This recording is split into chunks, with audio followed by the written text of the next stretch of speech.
Boa noite, pessoal. Boa noite com muita alegria. Glória a Deus, povo de Deus. São Paulo tá frio. Misericórdia. Glória a Deus aí pela vida de cada um de vocês. Enquanto o pessoal vai entrando, eu vou dando boa noite. Sejam todos muito bem-vindos. Começa agora a luz da palavra. Como nós voltamos essa semana, né? Segunda e quarta nós temos um encontro marcado, né, pessoal? Pessoal da rádio também aí, muito boa noite. Paramos aí o louvor por um instante aí, né, por uma horinha, depois volta louvor de novo. O pessoal do Facebook que não conhece o nosso aplicativo da rádio, nós temos um aplicativo da rádio aí super leve, tranquilo. Você baixa no teu smartphone aí. Se for no sistema Android, você vai lá na tua lojinha virtual, baixa o aplicativo, você vai ter o aplicativo da rádio, aí você consegue ouvir os louvores 24 horas por dia. Só para quando a gente entra ao vivo aqui, interrompe lá, mas você passa a ouvir a nossa programação da igreja. Amém? Acabou isso aí, volta para o louvor novamente 7 dias por semana, 24 horas. Não para, a rádio não para. A rádio é da igreja, é uma conquista da igreja. Glória a Deus, esse ano completando 5 anos de Hebron, né? Visão extraordinária aí. Então, quem não tem o aplicativo da rádio, vale muito a pena baixar. Por quê? Ele é leve, não consome muito espaço de memória do teu celular e também você não vai consumir tantos dados móveis porque é só o áudio. Então vale muito, mas muito a pena, tá? Então convido você a baixar esse aplicativo. Quem tem um iPhone, pessoal, iPhone não tem jeito. iPhone você tem que entrar lá, www.radiebron.com.br. Nós não temos o aplicativo, né? A gente sabe que para o iPhone é um pouco mais complicado, né? Tu tem um custo elevado aí, então não tem para o iPhone. Só tem para o sistema Android, amém? Mas você pode entrar na página também, ela muda um pouquinho o layout, evidentemente, né? O aplicativo é muito mais prático. Só que acontece, você vai entrar lá, você consegue ouvir também, sem precisar se desconectar, né, das outras coisas, fazer manusear o teu celular, você consegue normalmente, então facilita bastante. Porque coloca o fone de ouvido, vai mexer no WhatsApp, vai mexer onde você quiser aí, mas vai ouvindo a programação da rádio. Amém? Glória a Deus, então convido você a conhecer e divulgar também. Lembrando que tem um aplicativo, você consegue compartilhar e baixar o louvor ou a ministração que está sendo passada naquele momento, ok? Legal? Muito bom a rádio, né? Bom, deixa eu falar o telefone da igreja para vocês, quem quiser entrar em contato conosco, pedido de oração, né? Como aqui é um programa de estudo, né? A gente um pedido de oração você vai mandar, evidentemente a gente vai orar, mas o que acontece? A gente já coloca também nosso caderno de oração, amanhã no programa também, pela manhã a gente está orando pelo teu pedido, amém? Então manda aí o WhatsApp da igreja, é o 11 970 13 8161, ok? Nós estamos nessa semana, começou hoje, né? Essa semana é o propósito da família. Começou hoje, segunda, quarta e sexta. Dá tempo ainda de você entrar hoje, né? Amanhã já não dá mais, né? Mas hoje ainda dá tempo. Se você entrar pelo WhatsApp da igreja, ou até mesmo os nossos celulares aqui, meu, bispo, a bispa, nós colocamos lá nos nossos status, tem um link para você clicar lá e entrar no propósito, tá? Então você entra no propósito da família, nós oramos 3 vezes ao dia, às 6 horas da manhã, bispo Fabão, né, rasgou o céu aí, orando pela tua família. Depois ao meio-dia, a bispa colocou uma palavra, orou, orei também, eu e o bispo Fábio, né, os 3 líderes da igreja aí, orando ao meio-dia, e às 18 horas o pastor Edu e a pastora Edi, né, estavam clamando também às 18 horas pela tua família. Então, é um propósito que tem uma marca extraordinária na Hebron, a igreja avançou e cresceu muito, começou com o propósito, o relógio de oração e o propósito da família. Então, convido você a participar também, começando hoje. Nós estamos, quem participou também tem um detalhe, são um jejum de 3 dias de doce, né? Então não pode comer nenhum tipo de doce. Pode adoçar o café? Pode, mas doce, comer doce não dá, bolo, chocolate, enfim, né? Todos os doces aí, são só 3 dias, passa rapidinho, vale muito a pena. A gente vai se consagrar, nos consagrando, por quê? Para nós guerrearmos pela nossa família, amém? Ah, minha família está tudo bem? Glória a Deus, entra lá e vai glorificar o Senhor, porque o Senhor está abençoando a tua casa. Não está? Vai entrar lá também, vai clamar, porque Deus vai fazer, transformar a história da tua vida, da tua casa, da tua família. Amém? Bom, programação da Hebron aí, enquanto o pessoal vai conectando, já eu dou boa noite para vocês, para todos, né? Por os nomes que aparecem aí. Nós temos segunda a sexta-feira, Alimento Diário às Nações. Então, um programa onde a bispa traz uma palavra, muito, né? Eu diria, é um culto, né? Porque são 2 horas, a gente tem louvor, né? Glória a Deus pelo Josué, tem louvor aí com a gente, né? A gente vê só a bispa, né, cantando. Agora tem o Josué também, acompanhamento com teclado, muda tudo, né? Então nós temos aí louvor, depois a bispa ministra a palavra, tem louvor no meio, no final, no começo, vale muito a pena. São 2 horas e meia, aí, 3 horas de programa, 2 horas, né? No mínimo 2 horas de programa, mas você tem 2 horas onde você é ministrado uma palavra que não, de domingo não dá para você ministrar em 2 horas. Então você tinha a oportunidade de ser ministrado aí no diferencial. Amém? Então vale, não é pouco, mas muito, muito, muito a pena você participar do Alimento Diário das Nações. Onde a bispa dá bastante referência, dá detalhes, dá para explanar a palavra com mais flexibilidade, a gente não tem aquele problema com o horário, né? De domingo não dá para pegar um culto da família, e, né? Mas no caso do programa do Alimento Diário dá, beleza? Glória a Deus, pessoal. Então é assim, de segunda a sexta-feira, enquanto com a bispa aí às 8h30 da manhã. Hoje o estúdio está movimentado. Boa noite, bispa. Boa noite, com muito amor e alegria. Muito amor e alegria. Nós estamos no estúdio novo aí, vocês viram aí, né? Provisório. Evidentemente vai ter que improvisar minha luminária aí, vocês não levem a mal, mas para leitura, que tá escuro para mim para leitura. Não que eu esteja precisando de óculos, também, né? Para leitura, né? Mas enfim, a luminária ajuda aí. Bom, aí segunda e quarta nós temos o quê? A luz da palavra às 19 horas, 19 às 20, nós temos esse encontro marcado todo segunda e quarta. Nós voltamos agora, teve 30 todo ano, no mês de julho a gente para, né? Dá uma folga até pro pessoal também. O pessoal vai, porque o bispo vai sair de férias. Para uma semana e meia, 2 no máximo.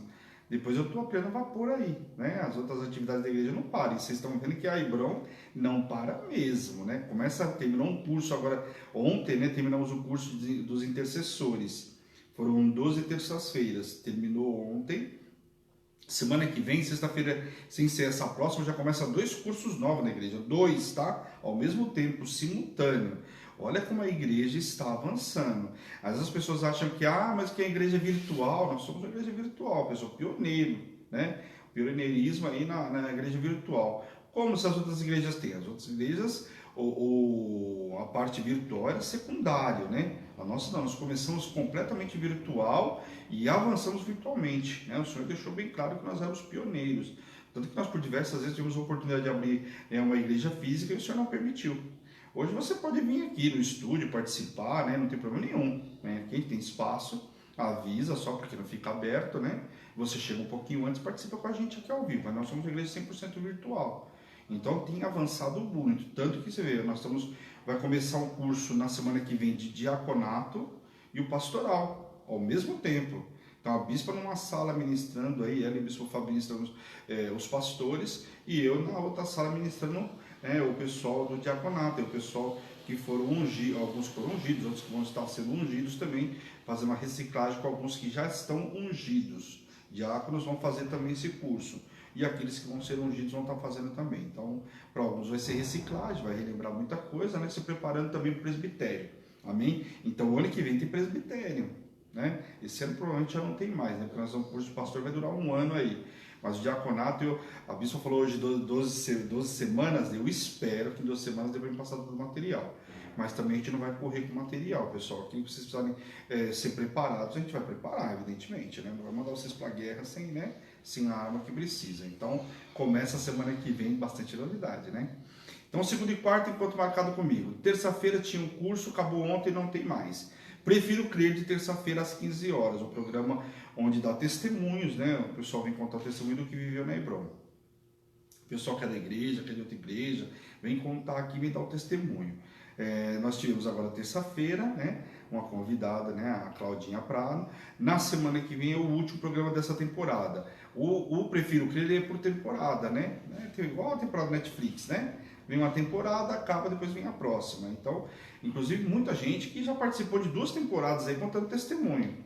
Pega a Ana lá de Mococa, ali o Arnaldo, são os campeões de testemunho. Eu acho que eles são os campeões mesmo de testemunho. Então sempre no Prefiro Crer, glória a Deus pela vida deles. E vão estar no próximo, já estamos sabendo também. Então acaba agora terça-feira que vem, o nosso convidado ilustre, ninguém sabe ainda, né? Mas é ilustre, e aí depois a gente volta na próxima temporada. Amém? Então, essa é a programação da Hebron. O que vai ter agora só de sexta-feira, que aí começa, então, na próxima sexta-feira os cursos. Então, para você tem a semana inteira aí ocupada. Domingo, culto da família às 10 horas da manhã. Todo domingo nós temos culto da família. Né? Então, primeiro domingo do mês, Santa Ceia, né? E encerra normalmente no próximo domingo com término de jejum. Sempre que tem relógio de oração, tem também jejum. E nós encerramos também com Santa Ceia. né? Esse mês agora que passou foram 10 dias, encerramos na quarta. Então, tem culto e tem ministração, né, da palavra, evidentemente, e também o término selado com Santa Ceia. Então, essa é a grade de programação da Hebron, ok? Todos os recados dados, acho que não esqueci de nenhum. Então, só o pessoal do propósito, só lembrar uma coisinha, pessoal. O propósito da família tem horário específico. No mundo espiritual não é bagunçado, né? Tem ordem e decência. Então, nós clamamos lá, né? Por exemplo, às 6 horas da manhã, horário específico onde nós vamos clamar, depois ao meio-dia e às 18, tem horário específico, tá? Então, não é o áudio chega lá para você às 6, eu ouvi 6h30, 6h40, não dá, né? 6 horas da manhã você tem que estar lá grudadinho com o Bispo Fábio. Faz como eu tô lá 6 horas com o Bispo Fábio, eu vou dar um cochilinho de mais uma meia horinha aí, dá tempo, eu cochilo mais meia hora, glória a Deus. Mas estou lá todo dia às 6 horas da manhã junto com o Bispo Fábio, ok? Glória a Deus. Bom, já dei todos os recados. Quem precisar entrar em contato conosco aí, evidentemente tem o WhatsApp da igreja aí, tá fixo aí para vocês, que é o 11 970 13 8161. Amém? Bom, eu não consegui ver as fotos de quem está aqui, mas boa noite a todos. Eu sei que o Maurício normalmente está com a gente lá de Mogi, o pessoal de Mogi, o pessoal de Curitiba, né? Guarulhos, né? O pastor, a pastora, né? A Cláudia. Nós temos a Cláudia Vital aqui não sei se ali é Vila Guilherme, não chega a ser Vila Guilherme, mas está aqui próximo de Vila Guilherme, Vila Maria ali. A Claudinha está com a gente também, estava falando que ela estava vendo conosco a luz da palavra. Enfim, tem bastante gente. O pessoal de Mogi, tem uma grande galera lá de Mogi. E quem mais que tiver aí que eu não falei o teu nome, sinta-se abraçado aí. Boa noite a todos. Bom, abra a Bíblia de vocês no livro de Isaías, no capítulo 37. Eu vou só dar uma recapitulada aqui, o que nós falamos na segunda-feira. Na segunda-feira conseguimos andar 2 capítulos, porque tinha bastante detalhe, né? A gente viu ali o posicionamento da guerra psicológica. Tanto no capítulo 35 e 36, somente no 36, a gente vê Senaqueribe invadindo Judá. Né? Só que o que ele fez? O que fazia naquela época? O camarada cercava lá, né, o reino, no caso o reino de Judá, cercava lá e ali ele ficava naquela guerra psicológica. Fazia o que? Sitiava, né? Uma vez que ele sitiou, o que ele fazia? Se não... Precisava mexer, pode mexer. O pessoal vai dar uma mexidinha aí, ok, maravilha, pronto. Glória a Deus, só uma mexidinha para um ajuste. Então o que acontece? Naquela época o que fazia? O camarada, o que era comum? Eles não iam lá invadir uma cidade, as cidades eram fortificadas, a gente viu? Vamos pegar o exemplo de Jericó, né? Murada, depois tal, então eles sitiavam lá e ficavam esperando o camarada. Por mais que tivesse alimento, água, tudo lá dentro, uma hora o cara ia ter que sair. E nessa que saiu eles invadiam, aproveitavam para invadir. Inclusive a Babilônia foi assim também, só que entraram pelos dutos, então teve várias situações aí, nós vamos ver a palavra ministrada com relação a isso. E aí o que acontece? Só que ele manda Rabzaque, que era o seu general lá, né? O rei não foi Senaqueribe, não foi, mandou o seu general lá. E o que acontece? Como não conseguia evoluir, tinha conquistado algumas cidades, tinha tomado, né, conta de algumas cidades ao redor de Judá. E o que acontece da tribo de Judá? E aí o que acontece ali de Jerusalém? Eles começaram a guerra psicológica.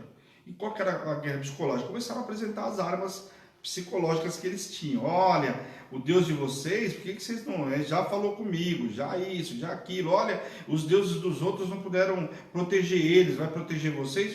Vê o caso lá de Samaria, o povo de Israel. E aí começou essa guerra psicológica. E uma das armas que eles usaram também foi amedrontar não só os chefes ali, né, os escribas, os sacerdotes que estavam indo da parte de Ezequias, mas fizeram o quê? Eles começaram a falar não em aramaico, que era a língua comercialmente falada naquela época, mas não, falaram em judaico, como a Bíblia relata inclusive, né? Falaram em judaico que era para poder todo o povo ouvir e desfalecer o coração de todo o povo. Então, basicamente, foi o livro que a gente viu aí, essa guerra psicológica aí, que Rabzaque usou para tentar desfalecer o coração de Ezequias e de todo o povo. Aí, no finalzinho do capítulo 36, a gente vê lá, né, que os camaradas começam a rasgar as vestes, o rei também rasga as vestes, quer dizer, sentindo que era comum naquela época rasgar as vestes, o cara, não aceitou aquela situação, rasga as vestes, ali você já via que a notícia que tinha chego, por mais que ninguém tivesse te falado, a notícia era ruim. Você vai ver, o camarada quando perdia o filho, Davi, né, quando perdeu ali o primeiro filho antes de Salomão, rasga as vestes, né, vai lá, chora, né, ele sabia o motivo do que estava acontecendo com ele, todo mundo sabia a história, né, então rasgava-se as vestes, era comum naquela época. Amém? Então vamos lá, capítulo 37, que também está essa passagem, está lá no livro de 2 Reis. Aliás, esse capítulo 37 inteiro, deixa eu ver aqui, ele está todinho lá relatado também, o 38 aí, daqui para frente alguns capítulos até o 39, está tudo relatado também no livro de 2 Reis, só que aqui relatado pelo profeta Isaías, ok? Vamos lá, do versículo 1 até o 7, que diz assim: Tendo o rei Ezequias ouvido isto, rasgou suas vestes e cobriu-se de pano de saco, e entrou na casa do Senhor. E então enviou a Eliaquim, o mordomo, a Sebna, o escrivão, e aos anciões dos sacerdotes, com vestes de pano de saco, ao profeta Isaías, filho de Amós. Veja que ele não só rasgou as vestes dele, mas como deu orientação para que todos fizessem a mesma coisa, que fosse com um pano de saco até o profeta. Então, quer dizer, ali já, quando viesse até o profeta vendo ele com aquela vestimenta, sabia que a notícia não era boa, que era uma notícia ruim. Diz Ezequias, que tinha que dar um recado para o profeta Isaías, mas exatamente aquilo que o rei estava determinando. Este dia é dia de angústia, de castigo e de opróbrio, porque os filhos são chegados à hora de nascer e não há força para dar o à luz. Porventura, olha a palavra que eles usam. Eu sempre falo isso para vocês, que eles usam as palavras lá, até quando você vê as parábolas, as formas que o Senhor usa, de uma forma que o povo entendesse. Olha a forma que... Opa, voltou. Voltou. Glória a Deus. Glória a Deus. Em nome de Jesus, intercessores aí, pessoal, mundo espiritual. É assim, essa palavra, somente o capítulo 37, já sabe que é guerra. O mundo espiritual começa a se movimentar. Então, a palavra, o profeta Oséias fala que a gente peca por falta de conhecimento, né? Então, aquilo que vai enriquecer a gente, vai trazer conhecimento, Satanás não quer que a gente saiba, né? Ele já conhece muito bem a palavra, não se esqueça que ele é. Então, ele já conhece muito bem a palavra. Agora, a gente não pode o quê? A gente se permitir também ser roubado. Então, agora vamos entrar no mundo espiritual e os intercessores estar orando aí, amém? Pelo programa em nome de Jesus. Então, vamos lá, versículo 4. Então, eu estava só voltando um pouquinho o que eu estava dizendo. Ele usa uma forma que o profeta Isaías iria entender o que ele estava falando. Como se o filho tivesse para nascer e não tivesse, né, uma cama, não tivesse todas as coisas. Então, vai sempre usar uma forma, uma analogia, para que ele pudesse entender. Da mesma forma que o Senhor usa os profetas e fala da mesma forma que o povo entendesse. Ele vai falar, olha, você tem que nem às vezes a gente vem falando sobre as colheitas, porque ia falar o quê? Porque você tem uma indústria, como se você tivesse ligado à luz da tua indústria. Pô, não tinha indústria, não tinha luz naquela época. Então ia falar o quê? Falar de colheita, o povo entender muito bem, né? Porventura o Senhor teu Deus terá ouvido as palavras de Rabsaque? Olha ele falando lá do rei, do lado de lá. A quem o rei da Síria, seu senhor, enviou para afrontar o Deus vivo e repreenderá as palavras que o Senhor ouviu? Faze, pois, tuas orações pelos que ainda subsistem. Foram, pois, os servos do rei Ezequias ter com Isaías. Isaías lhe disse: dizei isto a vosso Senhor, assim diz o Senhor: não temas por causa das palavras que ouvistes, com as quais os servos do rei da Síria blasfemaram contra mim. Eis que meterei nele um espírito, e ele, ao ouvir certo rumor, voltará para a sua terra, e nela eu farei cair morto a espada. Então a resposta do Senhor, evidentemente, rápida. E aqui é importante a gente lembrar essa passagem, porque o povo apanhou. Eu até comentei um pouco com vocês na segunda-feira. Por que gerou todo esse desgaste também? Porque o rei deu ouvido para muita gente, e antes de consultar o profeta Isaías e consultar ao Senhor, fez o quê? Foi buscar aliança. Primeiro, que quando ele se sentiu ameaçado pelo povo de Israel, que tinha feito aliança com o povo da Síria, né? Não a Síria, o povo sírio lá, lembra? O povo que vinha lá de Naamã e coisa e tal. Então o que acontece? Quando fez aliança com eles, o que aconteceu? Ele pegou e foi buscar lá o povo da Síria para ajudar eles, né? E aí o que aconteceu? Nesse negócio de buscar lá, vieram ajudar, ele deu presente, fez tudo aquilo, e o tiro acabou saindo pela culatra. Muito mais prejudicou do que ajudou, porque agora está ameaçando eles. Só que acontece, em vez de ele ter buscado ao Senhor uma resposta, não o fez. Então aqui, o que aconteceu? Estava pagando por esse preço. E agora, estava fazendo aquilo que deveria ter feito lá atrás, mas fez. Então vai buscar do Senhor uma resposta. Olha, está afrontando ao Deus vivo, assim, assim, assim. E aí Isaías, né, manda o recado que o próprio Deus tinha falado para ele. Ó, diz assim que, né, que vou dar fim nisso aí, vou resolver isso aí. E ainda fala que vai fazer o camarada sair e vai ser morto à espada. Então, quer dizer, está dando resposta para aquela assolação que ele estava passando naquele instante. Então Ezequias vai à casa do Senhor e envia seus homens de confiança para consultar a Isaías perante as ameaças tremendas e as afrontas proferidas pelos assírios. Então, ele vai buscar realmente refrigério no lugar certo. Ezequias, arrependido e assustado, procura o profeta como intermediário para com Deus, falando até em teu Deus, Deus de Isaías. Olha como quando o cara está assustado, quando o cara está sendo ameaçado, olha como muda completamente a característica do cara. Muito provavelmente ele falou, bom, não me atendeu, mas vai atender a Isaías. Ele falou, teu Deus, o Deus de Isaías. Não era o mesmo Deus dele? Lógico que era. Mas aqui quando o cara está sobre a ameaça que ele estava, a assolação, toda a guerra psicológica que ele estava vivendo, o Rabzaque, o que ele fez? O teu Deus, ele já falou o Deus de Isaías, como se fosse um Deus diferente do dele. Mas era tamanho o que estava acontecendo. Já demonstra o nível em que ele se encontrava. Olha o desespero que o cara se encontra. Pela palavra que ele pronunciou aqui, já vê o nível que ele estava de assolação. Amém? Haviam feito muitas reformas, mas só na crise ele aprendeu a ter uma fé individual, derramando seu coração perante Deus em oração, como nós vamos ver daqui para frente. Então, o que acontece? Ele tinha feito muitas reformas. Tirou os postes ídolos, tirou, né, todo o templo de Baal que tinham construído, que os reis anteriores fizeram algumas reformas, mas não concluíram toda a limpeza como deveria. Ezequias até fez algumas coisas, só que parou aqui diante, né, se derramar verdadeiramente como deveria ter feito, não o fez. Então chega agora o momento. Aí hoje a bispa estava falando sobre lapidação, e ela fez essa pergunta ontem, inclusive. Hoje não, ela fez essa pergunta ontem, falando sobre alguns momentos que a gente passa por algumas coisas, que é a lapidação. Você acha que...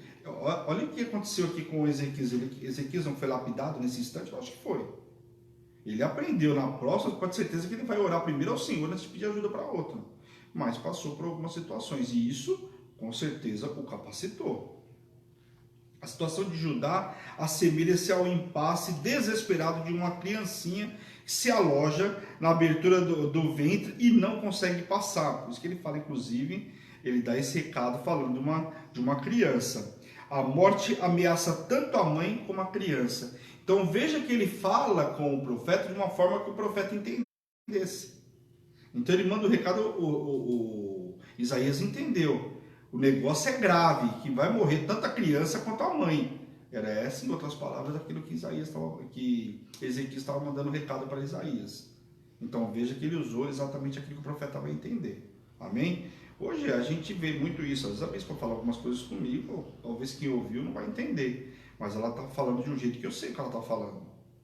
Então hoje nós já temos essa aliança, nós temos essa afinidade, nós já temos esse entendimento. Então, vai vir falando eu, a bispo, o Fábio, nós já temos esse entendimento. Então, falou alguma coisa, a gente já sabe onde que quer chegar. Então, a mesma coisa aqui, Ezequias falando com o profeta Isaías.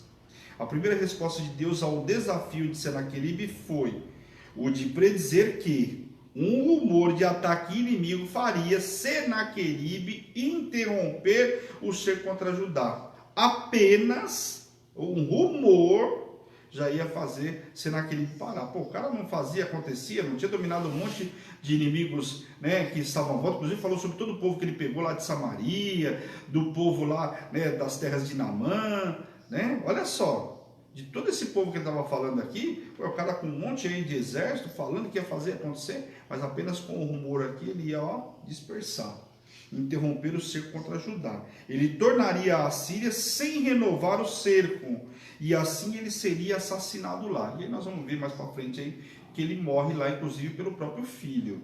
Olha o que acontece, camarada. Aquilo que Deus falou que ia acontecer, aconteceu. Só que a gente tem que entender, quando a gente pega essas passagens, dá a impressão que aconteceu no dia seguinte. Não foi. Demorou um tempo. Nós vamos ver aqui alguns acontecimentos, inclusive na vida do profeta Isaías, de Ezequias, que demorou quase 15 anos. Um filho que ele foi ter depois de 3 anos, que já estava, né, praticamente no despojo dele, na alegria de ter mais 15 anos de vida. Então é muito interessante. a carta do rei da Síria. Vamos ler do versículo 8 até o 13 aí. Voltou, pois, Rabizaque e encontrou o rei da Síria pelejando contra Líbina, porque ouvira que o rei já se havia retirado de Laquis. O rei ouviu que a respeito de Tiraca, rei da Etiópia, se dizia, saiu para guerrear contra ti. Assim que ouviu isto, enviou mensageiros a Ezequias, dizendo, assim falareis a Ezequias, rei de Judá, não te enganes, o teu Deus em quem confias, dizendo, Jerusalém não será entregue nas mãos do rei da Síria, já tens ouvido o que fizeram os reis da Síria a todas as terras, como a destruíram totalmente. E crês tu que te livrarias? Olha aqui novamente o que ele faz, quer dizer, a ameaça com Rabizaque não parou por aí. Então uma nova carta enviada, quer dizer, continua as ameaças. Senaqueribe não parou por aí, não é à toa que o cara, né, estava conquistando todo mundo. Porventura, os deuses das nações livraram os povos que meus pais destruíram em Goza, Arã, Rezefe e os filhos de Éden, que estavam em Tessalar? Onde está o rei de Amate, e o rei de Arpade, e o rei da cidade de Sefarvaim, e de Ena e de Ivan? E aí ele começa a falar, peraí, os meus pais já conquistaram também as terras tal, onde estava o rei desse camarada todo? Agora só o seu que é o rei? Só o seu que é o Deus dos deuses? E é isso mais ou menos que o rei da Síria, Senaqueribe, estava tentando contra Ezequias. Líbina aqui, como é citado, eu vou passar algumas passagens a nível de conhecimento aí. Líbina ficava a menos de 16 quilômetros ao norte de Laquis, e exatamente embaixo da fronteira de Dan. Lembra lá que as cidades de Israel tinha duas cidades religiosas, Dan e Betel. E capital política era Samaria. Judá, a capital política e religiosa era Jerusalém. Então vamos voltar lá que eu ministrei na metade do começo do ano. Então o que acontece? Hoje a gente sabe que depois foi Tel Aviv, né? Tem esse imbróglio todo aí, Estados Unidos, Brasil, outros que não reconhecem Jerusalém como capital política, só religiosa. Então tinha Tel Aviv, alguns países já reconhecem Jerusalém, né, como capital política e religiosa. Aqui o que acontece? A mesma coisa acontecia naquela época em Jerusalém, eram as duas capitais. Hoje tem essa briga toda. Agora, no caso de Samaria, que pertence ao povo de Israel, existe a capital política Samaria, mas a capital religiosa eram duas, e uma era Betel e a outra era Dan, como está citado aqui. Tiraca devia ser um comandante-chefe das forças expedicionárias do Egito, como fala aqui. Então, devia ser um cara que devia ter muita força na época que o Egito tinha um império, né, fortificado.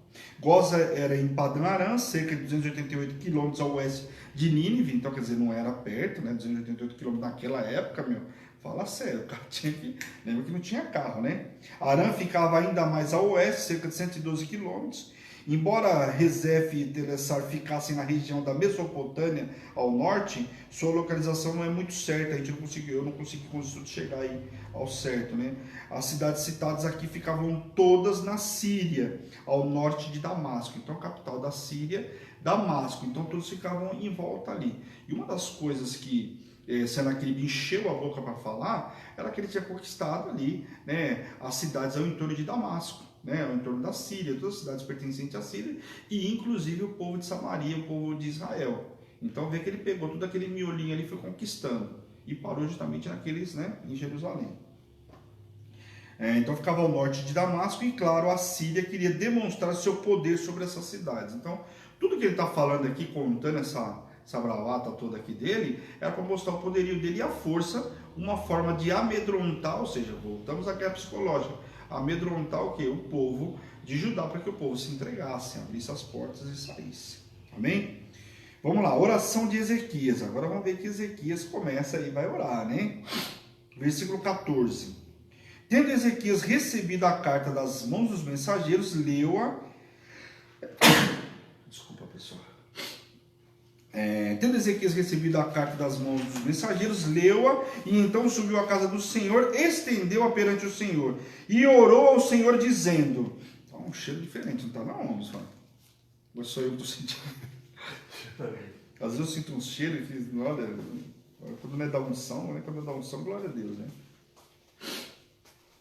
Mas não é cheiro de comida queimando, não, é um cheiro diferente, né? o Senhor dos exércitos, Deus de Israel, que está entronizado acima dos querubins. Tu somente és o Deus de todos os reinos da terra. Tu fizeste os céus e a terra. Inclina, ó Senhor, os ouvidos e ouve, e abre, Senhor, os olhos e vê. Ouve todas as palavras de Senaqueribe, as quais ele enviou para afrontar o Deus vivo. Verdade é, Senhor, que os reis da Síria assolaram todos os países e suas terras, e lançaram no fogo os deuses deles, porque deuses não eram, senão obra de mãos, de homens e de madeira e pedra, e por isso o destruíram. Agora, pois, ó Senhor nosso Deus, livra-nos das tuas mãos, para que todos os reinos da terra saibam que só tu és o Senhor. Então, olha aqui a forma, parece até meio engraçada a forma que Ezequias se dirige ao Senhor aqui. Abre os ouvidos, você não está ouvindo o que estão falando? Só que ele fala, estão falando de mim, estão falando do Senhor, estão falando de Deus, né? Estão falando dos outros deuses, está falando do Senhor. Olha a forma como ele fala. O senhor não está ouvindo? O senhor não está vendo o que está sendo falado? O que Senaqueribe está falando? Que afronta é essa? Então, olha a forma que ele entra na oração com o Senhor. Bom, primeiro, porque um cara que vinha desesperado, até por conta do cerco que tinha sido feito, né? Ezequias começa então sua oração completamente angustiado, mas vai declarando o poder do Senhor dos Exércitos. Da mesma forma que ele falava, ele também declarava o poder do nome do Senhor, o poder do Senhor, né? E caracterizava toda a ação da Síria como uma afronta ao Deus vivo. Então, lembrando que tudo que ele falava era, olha, a afronta é contra o Deus vivo, né? Tão profunda era a sua preocupação e a sua tristeza diante do insulto feito ao Senhor Deus, que ele dispensou qualquer mediação profética e foi diretamente a Deus. Então, você vê aqui que ele já tinha mandado os camaradas ir lá falar com Isaías. Mas aqui ele para e fala, agora eu vou orar. Eu vou fazer essa oração. E aí ele entra, quer dizer, ele parou tudo, talvez até o que ele devia ter feito antes também, né? Devia ter consultado o profeta antes, devia ter orado antes, mas enfim, eles estavam fazendo, né? É melhor o camarada fazer nessa situação do que não fazer, né? Já tinha feito um monte de arte, olha o povo de Israel, o resultado. Então, glória a Deus, né? O rei reconhece a verdade dos fatos citados pelo inimigo, é fato que ele conquistou, né, muitos países, muitos reis, né? Então isso era fato, então ele reconhece tudo isso também. Da destruição que fizeram aos outros deuses, mas se conscientiza ao orar que não eram deuses. Então tem um fato importante aqui também. Da mesma forma que ele reconhece o poder do inimigo contra os outros povos, mas ele também reconhece que eles não tinham Deus para livrar eles. Então era importante, conquistaram os camaradas, conquistou todo mundo, só que lá eles não tinham Deus para proteger eles. Não tinham Deus para proteger eles, nós temos. Em outras palavras, é isso que ele estava dizendo. Tanto que ele cita aqui, lá são Deus feito de madeira, de não sei o quê. E a gente vai ver mais para frente em Isaías, que ele fala, pô, que Deus é esse? Tem que carregar ele nas costas, um amuleto? Tem que carregar o Deus... Por que falava carregar o Deus nas costas? Porque estava carregando um amuleto, uma obra de madeira, né? Um ourives que fez, um marceneiro que fez, né? Então, o que adiantava, né? Então ele deixa bem claro aí, o rei reconhece então a verdade citada pelos inimigos, a destruição que fizeram outros deuses, mas se conscientiza a orar para que eles não eram deuses, mas ídolos de madeira e de pedra, esculpidos por mãos humanas, declarando que só Deus é o Senhor e clama pelo livramento das mãos do inimigo. Então ele reconhece aí, fala, né, evidentemente aí da construção, que eram tudo obras de mão, mas ele pede também que o Senhor o livre da mão dos inimigos. Amém? Vamos lá agora, versículo 21 até o 25, que diz assim, vamos lá. Então Isaías, filho de Amós, mandou dizer a Ezequias, assim diz o Senhor, novo recado para ele. O Deus de Israel, visto que me pedistes acerca de Senaqueribe, rei da Síria, esta é a palavra que o Senhor falou a respeito dele. A virgem, filha de Sião, te despreza e zomba de ti.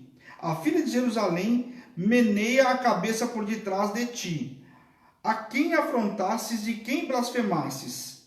É contra quem alçasses a voz e arrogantemente erguestes os olhos? Contra os santos de Israel? Por meio dos teus servos afrontasses o Senhor e dissesses, com a multidão dos meus carros subi ao cimo dos montes, ao mais interior do Líbano, e deitarei abaixo os teus altos cedros e cipresses, escolhidos, e chegarei ao seu mais alto cimo, e o seu denso e fértil pomar. Cavei e bebi as águas, e é com a planta dos meus pés sequei todos os rios do Egito. Então, está aqui, né, um recado muito bem dado aí. Muitas vezes, as escrituras é citado, inclusive, personificando as mulheres como a virgem, tá? Essa metáfora faz de Jerusalém uma filha ameaçada por um ofensor. Porém, ele reage e domina quem o atacou. Filha de Sião é um apelido carinhoso de Jerusalém. Assim como chamava Israel de meu filho, Deus considerava Jerusalém sua filha. Inclusive, muitas vezes você vai falar assim, mas Sião, às vezes tem gente que confunde. Jerusalém, Sião, na realidade, depois da morte de Davi, começaram a falar muito, né? Se você pegar os estudos, começaram a falar muito de Sião, se referindo a Jerusalém, que era um monte, né? Então, o que era um monte em Jerusalém. Então, começaram a falar o Monte de Sião, e falam, às vezes, Sião se referindo a Jerusalém. Então, quando você ouvir falando sobre isso, está falando também sobre Jerusalém, ok? Então, tanto uma coisa como outra, mas segundo os estudos, passou a se usar muito essa passagem depois da morte de Davi. Fala Sião se referindo a Jerusalém, ok, pessoal? Tendo dúvida aí, é só me chamar no WhatsApp aí no 11 97013 8161, ok? Os cedros e cipresses do Líbano eram madeiras de primeira escolha para os madeireiros cortarem, mas o Senhor deixa claro que ele colocaria por terra. Então, quer dizer, pode achar que são os tal aí, mas vai ser o primeiro que eu vou mexer e vou tocar. Os assírios julgavam derrubar as maiores nações, incluindo o povo de Deus, e escolheram de maneira especial. Só que assim, conseguiu muita gente, mas com o povo de Judá encontrou um Deus vivo aí que não vai permitir nada disso, né? Uma das afrontas era desrespeito a cavei e bebi águas do deserto e não impede o avanço do rei da Síria. Ele se considera invencível, ele se gaba de haver secado todos os rios do Egito, mas o Senhor secará o mar dos egípcios. Então, quer dizer, por causa dizendo que ele secou os rios para atacar o Egito, as cidades lá, ele não conhecia um Deus que abriu o mar vermelho para o povo passar, né? Que afronta era essa? Quem é? O cara está se achando muito aí. Então, o Senhor já manda recado pelo profeta para que ele avisasse a Ezequias. Amém? Vamos lá, versículo 26 ao 29. Os assírios, vamos lá, 26, deixa eu só me achar aqui, ó. Para não me perder aqui. Acaso não ouvistes que já há muito dispus eu estas coisas, já desde os dias remotos o tinha planejado? Agora, porém, as faço executar eu quis que tu reduzisses a montões de ruínas as cidades fortificadas. Por isso, os seus moradores debilitados andaram cheios de temor, envergonhados, tornaram-se como erva do campo, e a erva verde e o capim dos telhados, e o cereal queimado antes de amadurecer. Mas eu conheço o teu assentar e o teu sair, o teu entrar e o teu furor contra mim. Por causa do teu furor contra mim, e porque a tua arrogância subiu até os meus ouvidos, eis que porei o meu anzol no teu nariz e o meu freio na tua boca, e te farei voltar pelo caminho por onde viesses. Então, um recado aqui bem punk aí para o povo da Síria. Os assírios transportavam prisioneiros naquela época, inclusive, puxando eles como um anzol pelo nariz. Eu até mencionei esses dias, falando, quando eu falo do povo assírio, eu brinco, sempre falo, porque eu gosto de falar isso por causa da bispa, que ela fala que ela não gosta do profeta Jonas, né? Porque ele ter sido vomitado. Mas o povo assírio, cada vez mais você vê, eu estou trazendo informação a mais desse povo assírio. Eles tinham esse negócio. Eu citei na segunda-feira que eles não matavam o camarada simplesmente lá, eles, quer dizer, meio que mutilando. Então eles torturavam a pessoa até matar. Então eles tinham uma forma, era um povo muito cruel. E eles tinham esse jeito de colocar assim como argola, como a gente vê em alguns animais, no boi, enfim, colocar a argola no nariz para puxar, para trazer o povo. Então por isso o Senhor deixa muito claro aí. Então eles transportavam o povo puxando como um anzol pelo nariz. E em breve eles seriam puxados da mesma forma. Deus humilharia a Síria tratando-a como uma besta fera subjugada por meio de ganchos e freios, competindo a voltar a casa sem realização dos seus objetivos. Então, quer dizer, o Senhor vai trazer eles de volta e aquele que era o objetivo deles de conquistar Judá, conquistar Jerusalém, não vai conseguir. Então, o recado do Senhor bem prático aí, bem claro. Vamos ler do versículo 30 ao 35. Isto te será por sinal, este ano comerá o que espontaneamente nascer, e no segundo ano o que daí proceder, e no terceiro ano, porém, semeai e colhei, plantai vinhas e comei os seus frutos. O que escapou da casa de Judá e ficou, de resto tornará a lançar raízes para baixo e dará fruto por cima, porque de Jerusalém sairá o restante, e do monte Sião o que escapou. O zelo do Senhor dos exércitos fará isto. Pelo que assim diz o Senhor acerca do rei da Assíria: não entrará nessa cidade, nem lançará nela flecha alguma, não virá perante ela com escudo, nem há de levantar tranqueiras contra ela. Pelo caminho por onde vier, por este voltará, mas nessa cidade não entrará, diz o Senhor, porque eu defenderei essa cidade para livrar por amor de mim e por amor do meu servo Davi. Então a gente aqui já vê uma promessa davídica, né? Como a gente fala muito aí, abraâmica, né? As promessas davídicas. Aqui ele está dizendo que ele prometeu a Davi, né? Da descendência de Davi, e no caso Judá vinha da descendência de Davi. Então aqui, quando a gente confia no Senhor, espera no Senhor, olha a resposta do Senhor. O camarada vai chegar aqui, mas ele não vai entrar na sua cidade. E pelo mesmo caminho que ele veio, ele vai voltar. E o Senhor ainda deixou muito claro antes que vai voltar, né? Ele tinha mania de puxar o corpo no nariz, vai voltar dessa mesma forma, o Senhor vai levar ele. Então quando a gente tem um posicionamento, eu não estou pregando aqui, mas assim, eu sei que é isso tudo, mas às vezes eu não consigo, né? Quando a gente tem um posicionamento diferenciado diante do Senhor, quando a gente busca no Senhor, espera no Senhor, é assim que tem, né? Ezequias precisou abrir os muros e guerrear, abrir os portões e guerrear? Não precisou de nada disso. Ele só precisou o quê? Primeiro, procurar o profeta e depois também orar ao Senhor. A resposta vem de imediato. Quando eu paro para ouvir a voz de Deus, buscar a direção de Deus, o mais óbvio seria fazer o quê? Abrir o portão e ir para a guerra no mano a mano? Não, não era. Sem direção de Deus, não. Então ele precisou guerrear? Não precisou guerrear. Nem para a guerra ele precisou. Olha que guerra boa é essa? O cara não precisou nem para a guerra. Ah, cercaram, bufaram, fizeram, subiram o muro, falaram. Tudo bem, gritou e bravejou, mas o que aconteceu? Não fizeram nada. Então esse é o nosso posicionamento. O Senhor designara um sinal que previu todas as circunstâncias da salvação das mãos dos assírios, e assim comunicou o que faria. Os judeus ficariam livres para retornar aos seus campos arruinados e colher livremente os renovos. Isto os cereais que brotariam dos grãos caídos na colheita anterior, tendo a invasão durado, portanto, até mais do que o tempo, até o outono. Então você veja que esse cerco, por isso que eu falo, gente, a gente lê as mergulhar um pouco mais e buscar estudo, dá a impressão que as coisas aconteceram assim rapidinho, não foi, esse cerco durou um tempo. Essas ameaças aqui, essa conversa aí por sobre o muro, não foi uma conversa de um dia, dois. Tanto que você vê que o Senhor dá sinal para eles que fala do campo. Olha só, eles dominaram o campo toda a volta. Eles iam colher o quê? Então o Senhor está deixando claro que até aquilo que eles iam colher, daquilo que ficou da colheita anterior, aquilo que ficou no chão e coisa e tal, mas fala sobre tudo isso. E fala, né, tendo a invasão durada. Por quê?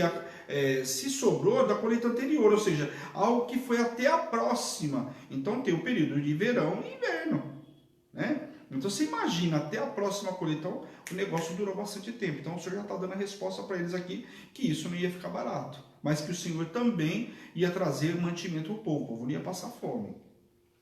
No ano seguinte, eles também ficariam grandemente dependentes do crescimento espontâneo, uma vez que suas casas, equipamentos e gado teriam de ser reparados e substituídos. Quer dizer, o Senhor pensou até no próximo ano. Por quê? Tudo que aconteceu, tudo que estava no pasto, tudo que estava para fora do palácio, para fora, né, dos muros, tudo foi destruído pelos assírios. Você acha que eles ficaram lá de fora fazendo o quê? Eles tentaram impedir a água de entrar, mantimento de entrar, quer dizer, acabou com toda a comida que estava à volta. Quer dizer, tudo que eles tinham era fruto de uma colheita anterior. Uma hora ou outra ia acabar. Amém? Naquela época não tinha condimento, né, pessoal? Então o que acontece? O cara pegava a colheita e preparava para o próximo e segurava ali até plantar novamente e colher novamente. Tanto é, vamos pegar lá um outro exemplo. Pega lá José do Egito. O que ele fez? Ele não segurou para 7 anos? 7 anos bons e 7 anos ruins. O que ele fez? Pô, começou a construir silos lá, começou a construir um monte de coisa e foi guardar os grãos lá, foi guardar tudo. Por quê? Quando vier os 7 anos ali, eu vou, né, dando doses homeopáticas lá, vou controlando tudo que sai de saca aqui para poder se manter durante 7 anos. Aliás, pense num administrador, ele é esse cara. Que administrador é esse cara? Porque segurar um mantimento por 7 anos, fala sério, como controlar? Que logística é essa? Exatamente, a palavra certa é essa. Que logística é essa? Libero mais comida para um, libero para o outro, meu, esse ano, entendeu? Sabe? E outra, vamos lá, tem outro detalhe. O povo, pensa na quantidade que tinha de gente. O povo se multiplicava. 2, 3 anos, quantas crianças não nasceram nesse meio tempo? 7 anos, quanto o povo não evoluiu? O camarada que tinha 5 anos, agora tem 15, tem 12, o cara tá comendo muito mais do que comia antes. Meu, fala sério, ainda mais um trabalho braçal que era naquela época. Então aqui o Senhor fala que ia preparar o solo, ia preparar tudo para eles até nesse tempo onde eles iam estar reconstruindo tudo lá de fora, tudo que tinha sido destruído pelos assírios.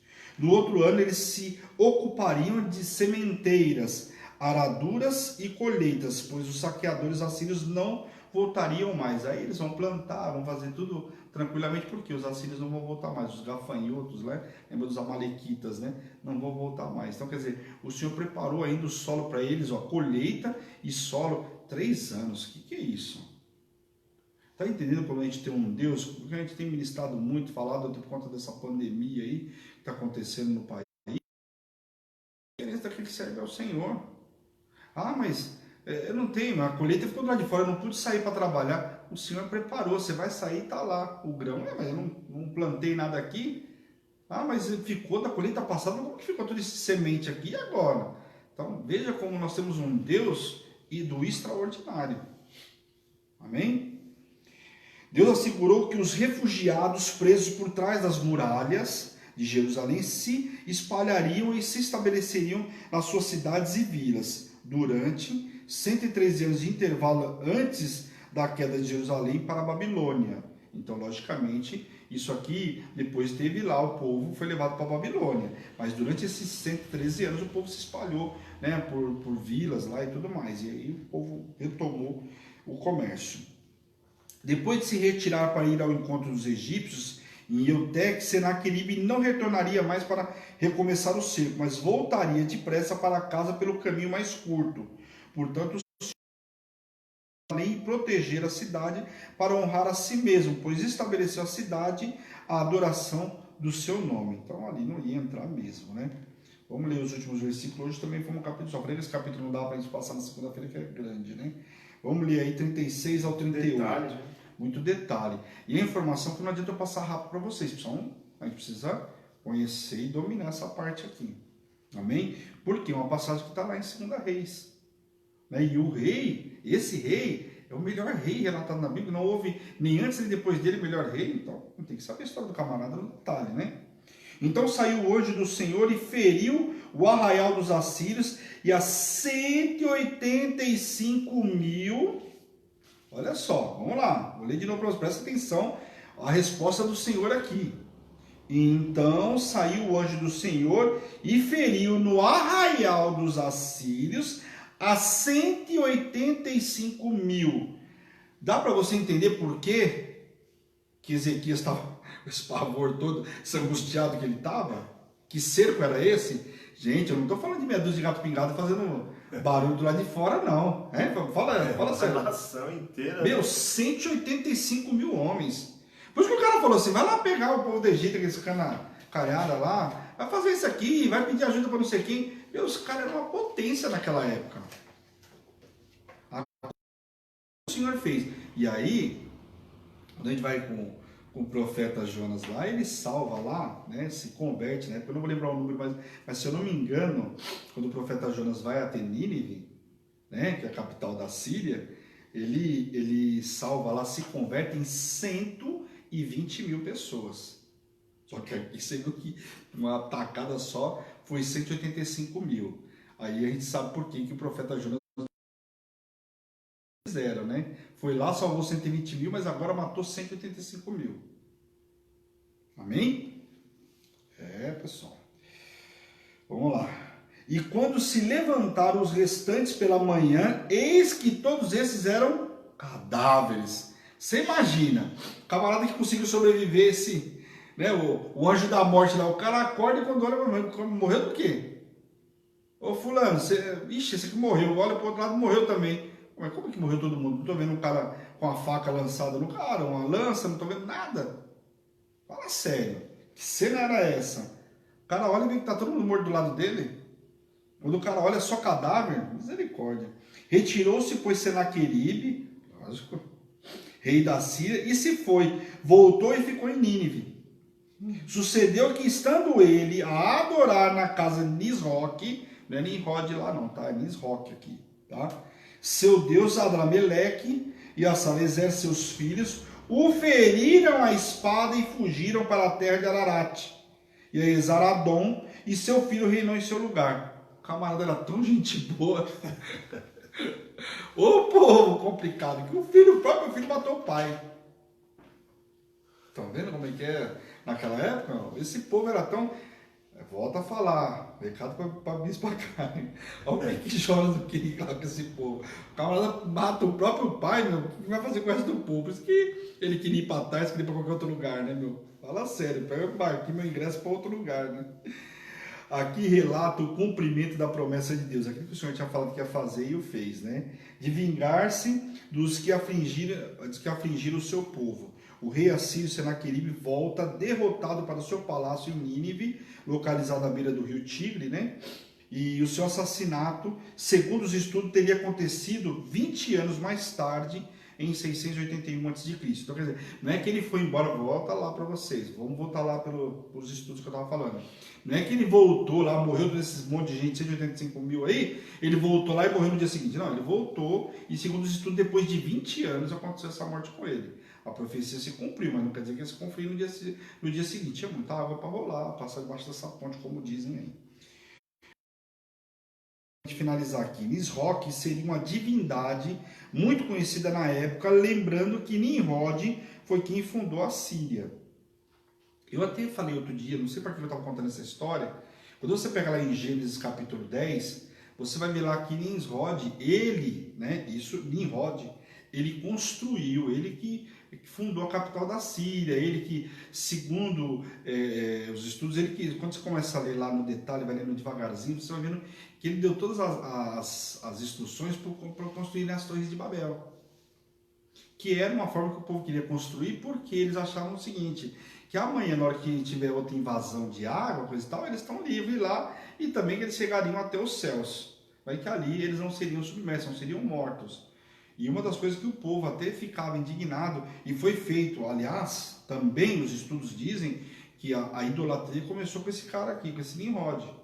Por quê? Diz que ele era um grande guerreiro lá, matava, o primeiro a dominar o cavalo, a matar, né, a ser um grande guerreiro, matar animais, coisa e tal, e que aí, quando ele morreu, né, fizeram uma estátua para ele e passaram a adorá-lo. E aí, evidentemente, o que eles entenderam naquela época? Isso estudo também, tá, pessoal? O que eles entenderam? Meu, o camarada tá dando ordem para construir essa torre e Deus não fez nada. Olha no entendimento deles, eles não estavam olhando o propósito de Deus. Então eles achavam o seguinte, se Deus não fez nada com ele, coisa e tal, começaram a adorar o cara. E fizeram o cara como se fosse um Deus. Então esse camarada, que é que foi o que gerou a idolatria, que é esse Nimrod, foi justamente quem fundou a capital Nínive. Que é desse povo que vocês estão vendo aí, que são um dos piores na Bíblia aí, no Velho Testamento. Amém?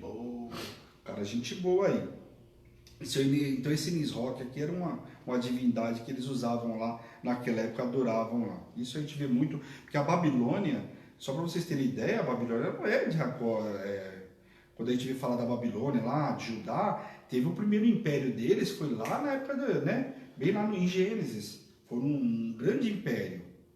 né? Só que depois não teve não era um grande império mais, aí veio o Egito e coisa e tal, o Egito já depois passou a não ser, e cada momento era um império que ia tomando conta. Tanto que a gente vê a Síria, depois a gente vê os assírios, depois a gente vê os persas, lembrando que os persas não eram só eles, eram os medo-persas, eram dois povos, um do norte e um do sul, começaram a brigar, um dominou, depois o outro dominou, depois um dominou de vez, e aí, né, se fundiu, aí ficou sendo um grande os medo-persas. Então, você vai vendo que cada momento é um que domina aí. Mas Ciro, evidentemente, ali escolhido por Deus, foi abençoado, depois com muitas terras, muitas conquistas, porque livrou o povo da Babilônia. Amém? Glória a Deus, terminei no horário, mas temos um capítulo só, mas tinha muita coisa interessante aqui que a gente vê nesse capítulo. Aí a gente vai ver a doença. Olha, segunda-feira que vem também tem uma informação quente para vocês nessa história aqui da doença de Ezequias. Uma informação que eu vi poucas pessoas comentarem, e quando eu pergunto para algumas pessoas não sabem, hein? Está nas escrituras, e eu vou dar uma informação quentíssima aí, e vou mostrar para vocês, vou provar uma situação, porque toda vez que eu falo alguma coisa nas escrituras, logicamente eu vou provar, né, pessoal? Senão eu vou falar para vocês, estudos, segundo os estudos isso, segundo os estudos aquilo, mas eu vou dar uma informação para vocês que até hoje eu perguntei para muita gente, ninguém sabia, e está aqui escritinho, amém? Glória a Deus, bora orar? A Luizinha não conseguiu aguentar até o final, mas eu dei para ajudar bastante aí. Glória a Deus. Bora orar, pessoal. Feche seus olhos por um instante, em nome de Jesus. Senhor, meu Deus, meu Pai, nós queremos te louvar, te glorificar por essa noite extraordinária que o Senhor nos preparou. Obrigado, Pai, por ter nos permitido estar na Tua presença, Senhor, em nome de Jesus. Obrigado, Pai, por esse estudo que o Senhor nos deu, Deus, em nome de Jesus. Quero te pedir, visita poderosamente a cada um que recebeu, Pai, essa ministração hoje. Senhor, abre o entendimento para receber essa ministração, Pai, que eles possam compartilhar, Pai, aos quatro cantos dessa terra, aqueles que viram agora online, aqueles que vão ver na retransmissão, Pai, eu envio cura, Deus, em nome de Jesus. De onde chegar o som da minha voz, que leve cura, libertação e restauração, Pai, em nome de Jesus, Pai. E eu profetizo uma noite extraordinária, debaixo de poder, de unção e de autoridade, em nome de Jesus. Amém, queridos? Que Deus abençoe a cada um de vocês. Obrigado aí pela presença de vocês nessa uma hora aí, né, que a gente pôde estudar. Que Deus abençoe a cada um de vocês. Não esqueçam aí o propósito desses 3 dias, pessoal, em nome de Jesus. Fica firme aí, acorda no horário lá 6 horas, depois volta a dormir. Eu dou mais um cochilinho de meia hora, mas 6 horas está lá com o Bispo Fábio, meio-dia com a gente e às 18 horas com o pastor. Mas tem que ser lá no horário. 10 minutinhos antes está colocando louvor, e aí você já preparando o ambiente de adoração, e aí você vai clamar pela tua família. E nós vamos estar também clamando, evidentemente, pela tua família. Amém? Um beijo grande, resta Hebron, Igreja Apostólica Internacional, a minha terra prometida, a sua terra prometida, a tua igreja, a igreja que te ama e te faz feliz todos os dias. Um grande beijo, tchau, tchau.